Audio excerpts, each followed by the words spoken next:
Welcome to More Organised, Less Clutter, a podcast to empower individuals and neurodivergent families with practical, realistic tools to create a more organised, sensory-friendly, clutter-free and intentional home that works with your lifestyle and brain, not against it. I'm Narelle King, a professional organiser and neurodivergent mum who understands the unique challenges of family life. I help people just like you simplify your space, build sustainable organisational systems, and create more breathing room physically and mentally.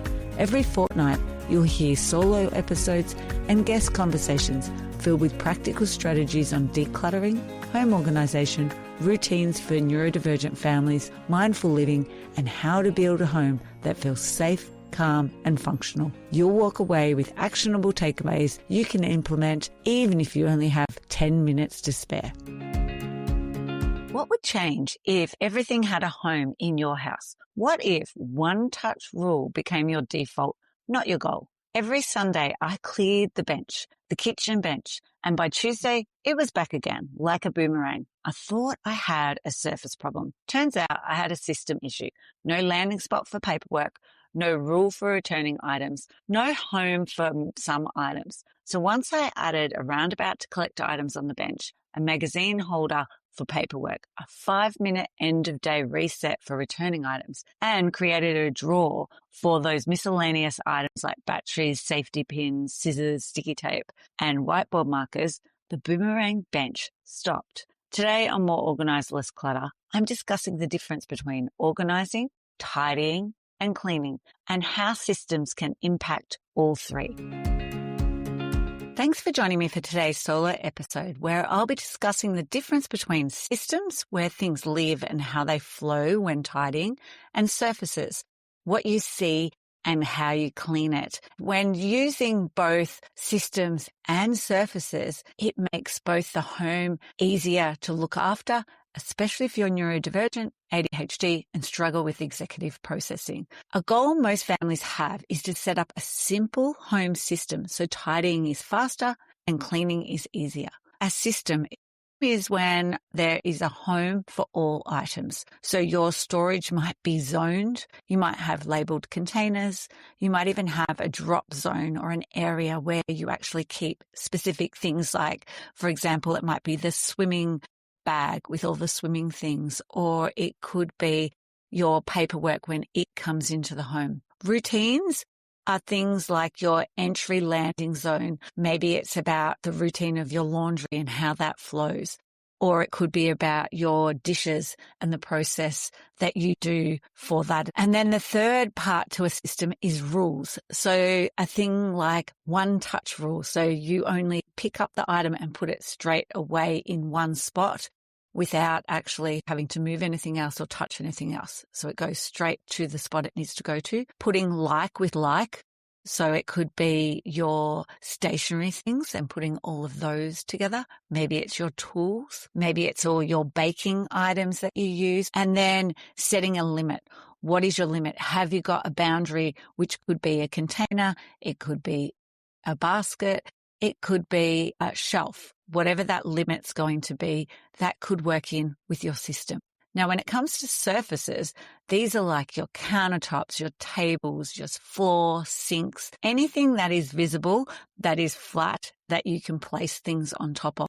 We want to be able to wipe, clear, sweep, and reset the surfaces. It prevents clutter from piling up and also helps to reduce decisions because you know exactly where things are going or the steps that need to take place. Without systems, tidying just feels endless. So let's look at these three pillars: organize, tidy, and clean. And there's a really distinct difference between all three. So organizing is where something is going to live, whereas tidying is putting things back to where they live or their home. And cleaning is removing the dirt and any other build-up, mold, dust from parts of your home. Now, Organizing should be once and it's like then maintained, or it might change, but it's still already organized. So the steps for this is you could do a declutter in microbursts, so like 5 and 10 minutes, or you could assign a home where the item's going to be used, or it could be make the home obvious. So you might then have a label and clear bin because maybe you don't have space where it's actually used, but you might find somewhere else that's nearby that could be then used as a place for it to be stored. Now, tidying generally is a daily reset, or it could be a weekly reset or the start of a week reset.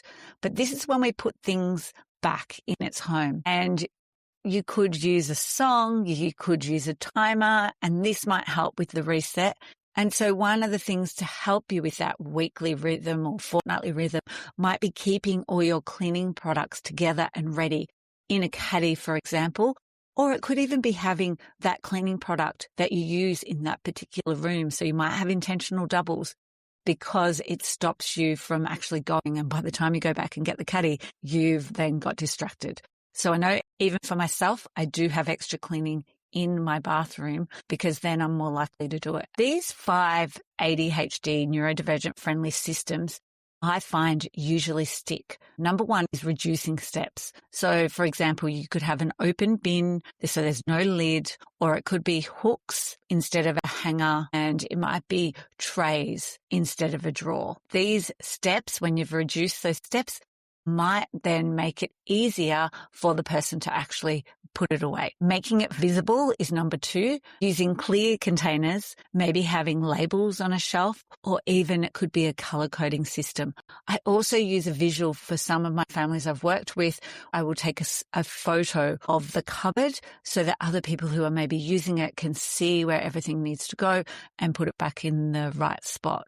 Number 3 is put it where you use it. So for example, tea and coffee items might be near your kettle or in a drawer that's close to the kettle. Chargers, if you use them on the couch or in your bedroom or in the kitchen, having chargers nearby where you actually use it. Maybe you have your medicine after breakfast, so being able to have it in somewhere in your kitchen, up high out of little fingers' reach, but it's where you actually have it is going to actually help you use it. Number 4 is setting limits. Like I said before, having a boundary is going to help you with saying, I'm only going to keep this many things because this is the storage I've given myself. So it could be like 1 basket per category. For example, you could even have like, I'm only going to have 2 jackets that stay at the front door, and that's like your rule for yourself. And number 5 is reducing friction. So things like intentional doubles, so duplicating essentials, for example, glasses or scissors, maybe a lint roller and phone chargers are things that you could have multiple of and have them in the spots where you're using them. Whereas if you just had them in the one spot, maybe then you wouldn't use them. They get lost, people move them. So I definitely find intentional doubles work. I know it might be a small price to outlay initially for some of the things, but it definitely seems to be that way of reducing friction. Another one is landing zones. So having like at your entry, a bowl for keys or a little hook for your keys on, having a magazine holder for any mail that comes in. So that way it is vertical and it means it's not being piled up and then you can't really see what it is. Whereas vertical, it's a lot easier to grab and see what the thing is that you want to get. Having a hook for your bag and your jacket at the landing zone is something else that is going to also help to reduce friction. Micro routine examples that you might use in your home. For example, a hotspot reset. So the hotspots I find in most homes are the entryway, a couch, kitchen bench, or just any surface that has space for people to put things on. So the entry, it might be shoes to the rack, keys to the bowl, magazine holder for mail. Then a reset for your couch might be blanket folded, remote in a tray or a place that is obvious for it to be kept. and mugs to the sink. In your kitchen, it might be empty the bins, dishwasher on, bench clean, ready for the morning. So your reset is at nighttime. And then your surfaces, it could be clean first and then wipe, meaning like put all the items away first and then wipe. Another micro routine that you could use is the 5-item rule. So this is when you pick any 5 things and you put them away. And if you have enough energy, you could then do a couple more. But just giving yourself that rule may actually help with the motivation to get started. Another micro routine example is the 1-touch habit. So only touching it once. So when you open the mail, you recycle it into the bin if it's junk. Otherwise, you file it in actions in a magazine holder. Now, as we said before, cleaning, tidying, and organizing are 3 different categories. I did touch on it before about cleaning and the different ways that you can do it. These are a couple of examples of the rhythms that you could do. So it might be daily that you put your dishwasher on, you load it, run it, unload in the morning while you're having breakfast. You might do a bathroom wipe. So it might be the sink and the mirror while you're brushing your teeth. It could be then weekly. So it could be floors are on one day, bathroom is another day, surfaces are the next day. And then you just keep it short, like a 20 or 30 minute cleanup each day instead of all at one time. Another rhythm of cleaning that you could do is carrying a caddy and cleaning by type. So, for example, all the sinks, and you clean all the sinks. And so it's not by room, especially if your brain prefers momentum. I find that one really works well, and you stay on the same task. Then it's like, okay, mirrors next, and you go and do all the mirrors. So they're just a couple of examples of cleaning rhythms that you might find are motivating to use rather than just cleaning from top to toe from one end of the house to the other all in one go. Some of the common problems I see in people's homes are over-organizing with really complex systems. And so something that you can do to alleviate this is to reduce the steps and just choose easy home over a perfect one. Another problem I see is hiding everything in a colored, black or opaque containers. We can't see what's in it, and therefore they don't know what's in it either. And so getting clear containers or labeling it is definitely going to help with your visual memory. Another problem I see is just waiting for that motivation, using timers, body doubling, or some of these rhythms I've mentioned. These are going to help you get started because the motivation may not come. And at least if you can start with those micro steps, you're going to get something done and maybe then build that momentum once you've started. Another problem I see is the all or nothing cleaning. Like I've shared, those micro cleanings, one surface, one sink, one floor is going to help you get started. And just maybe changing it up and having a different rhythm is maybe going to be enough novelty for you to get started.